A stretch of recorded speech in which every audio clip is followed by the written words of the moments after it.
स्वागत है कि नए वीडियो के साथ। दोस्तों, छत्तीसगढ़ नियमित संविदा और दैनिक वेतनभोगी कर्मचारियों के लिए बहुत बड़ी अपडेट है। और ये बड़ी अपडेट ऐसा है कि छत्तीसगढ़ के कर्मचारियों को नियमितीकरण की जो आस थी उन पर एक बहुत महत्वपूर्ण वीडियो बनी है। यहाँ पर छत्तीसगढ़ के संविदा अधिकारी आबलिक कर्मचारियों की जानकारी जो छत्तीसगढ़ शासन और महानदी गोदावरी कछन अटल नगर रायपुर के माध्यम से सभी विभागों में ज्ञापन जारी किया गया है। और उसी ज्ञापन के संबंध में छत्तीसगढ़ के सभी विभाग के प्रमुख के द्वारा ज्ञापन जो है अटल नगर के माध्यम से उनके संदर्भ में कर्मचारियों की जानकारी के संबंधित प्रारूप में चाही गई है। तो पहला लिखा गया है क्रमांक, और दूसरा लिखा गया है जिला का नाम, तीसरा लिखा गया है अधिकारी आबलिक कर्मचारी का नाम जो कि वर्तमान में कार्यरत है, और उसका पद नाम, तो किस पद में कर्मचारी या अधिकारी कार्यरत है। और जो महत्वपूर्ण जो बातें हैं कि वर्तमान में जो भुगतान कितना किया जाता है। अब उसके बाद जो अन्य महत्वपूर्ण बातें हैं कि वेतन प्रदाय करने के मद जीवन दुबडी में DMF नियमित पद के विरुद्ध।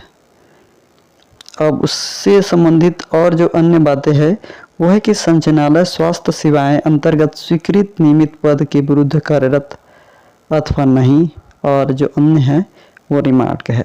अब यहाँ पर स्पष्ट समझते हैं। पहला बाकी बिंदु को छोड़ देते हैं। सबसे जो महत्वपूर्ण बातें है यहाँ पर कि वेतन प्रदाय करने का मद क्या है। अभी कर्मचारियों को जो भुगतान किया जाता है उसमें कर्मचारी की काम की गारंटी रहती है लेकिन वेतन की गारंटी नहीं रहती। उसमें समस्या ये आ जाती है क्या 4 महीने हो गए कर्मचारी को पेमेंट नहीं हुआ है और कहते हैं कि बजट नहीं है, ये एक समस्या हो गया। तो उसको कौन से मद के आधार पर दिया जाता है पेमेंट। उसके बाद जो अन्य महत्वपूर्ण बातें दिया गया है कि स्वास्थ्य सेवाएं अंतर्गत स्वीकृत नियमित पद के विरुद्ध कार्यरत अथवा नहीं। जिस तरह से आज वर्तमान में जो स्वास्थ्य विभाग में कार्यरत कर्मचारी है उनका जो पद है वहां पर स्वीकृत है या उसको ऐसे ही अपनी काम को हल्का करने के लिए विभाग रखा गया है, ये भी बातें बहुत इंपॉर्टेंट है। अब उसके बाद और जो बातें हैं जो वर्तमान कर्मचारी को क्या प्रदाय वेतन दिया जाता है, इन सभी बातों को ध्यान में रखते हुए छत्तीसगढ़ स्वास्थ्य विभाग के विभाग अध्यक्ष विभाग प्रमुख के द्वारा ज्ञापन जारी किया गया है। और यहाँ पर एक और जो प्रारूप जारी किया गया है जो कि 2 बिंदु में था, जो कि पहला प्रारूप ये है कि अनियमित दैनिक वेतनभोगी कर्मचारियों की जानकारी क्रमांक, जिला, पदनाम, वर्तमान में प्रदाय वेतन तथा मानदेय वेतन प्रदाय करने का मद और नियुक्ति का वर्ष तथा रिमार्क, ये बातें महत्वपूर्ण है।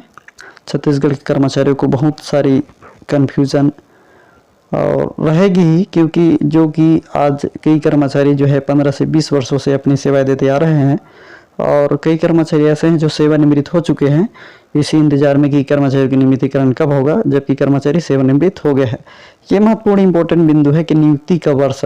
आज कई कर्मचारी जो है 2008 से 2009 से, और कई ऐसे कर्मचारी जो कि 20 से 25 वर्ष सेवाएं देते आ रहे हैं। तो इन बिंदुओं को आधार मानते हुए छत्तीसगढ़ शासन जो है इसी को पात्रता देखते हुए कि नियमितीकरण की कार्यवाही के संबंध में जानकारी जो है प्रेषित की गई है। तो ऐसा स्पष्ट होता है कि कर्मचारियों को इसी आधार पर नियमित करने का कोई एक बिंदु ना बता दे। यहाँ पर एक और बिंदु स्पष्ट किया गया है कि टीप में लिखा गया है कि जो शासकीय, जैसे कि यहाँ पर लिखा है शहरी स्वास्थ्य मिशन अंतर्गत अधिकारी आबलिक कर्मचारियों को शामिल ना किया जाए और ना ही अनुबंधित चिकित्सकों को जानकारी को शामिल किया जाए। तो यहाँ पर और एक महत्वपूर्ण बिंदु दिया गया है। तो ये तो प्रारूप थी छत्तीसगढ़ के जो स्वास्थ्य विभागों में अंतर्गत कार्यरत दैनिक वेतनभोगी अनियमित कर्मचारी की जानकारी और नियुक्ति का वर्ष। ये बिंदु महत्वपूर्ण है क्योंकि कई कर्मचारी को सेवा अवधि के उपरांत ही नियमित किया जा सकता है।